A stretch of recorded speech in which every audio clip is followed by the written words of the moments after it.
First pregnancy part 4 video అది. Part 3 చూడకపోతే కింద ట్యాగ్ చేస్తా, ఇంట్రెస్ట్ ఉన్న వాళ్ళు చూడండి. ఇంకా నైట్ ఇంటికి వెళ్ళిపోయాక సరిగ్గా ఆకలి కూడా వేసేది కాదు. వాళ్ళు మాట్లాడే మాటలకి తినబుద్ధి అయ్యేది కాదు. ఇంకా అట్లాగే ఏడుస్తూ పడుకునేదాన్ని.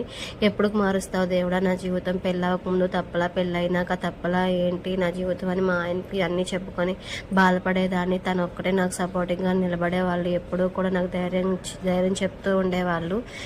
ఇంకా ఎలాగోలా 3 months గడిచిందనమాట.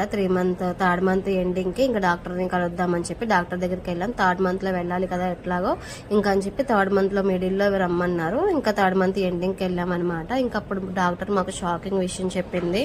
3rd month దాటిపోతున్న baby growth అస్సలు లేదు, హార్ట్ బీట్ కూడా చాలా లైట్గా ఉంది. మీరు కంటిన్యూ చేయాలి అనుకుంటే మాత్రం పూర్తిగా బెడ్ రెస్ట్ తీసుకోవాలి, లేదు అనుకుంటే ఇంతటితో ఆగిపోండి అని చెప్పింది. ఆ మాట విన్న తర్వాత మాకు ఏం చేయాలో అర్థం కాలేదు.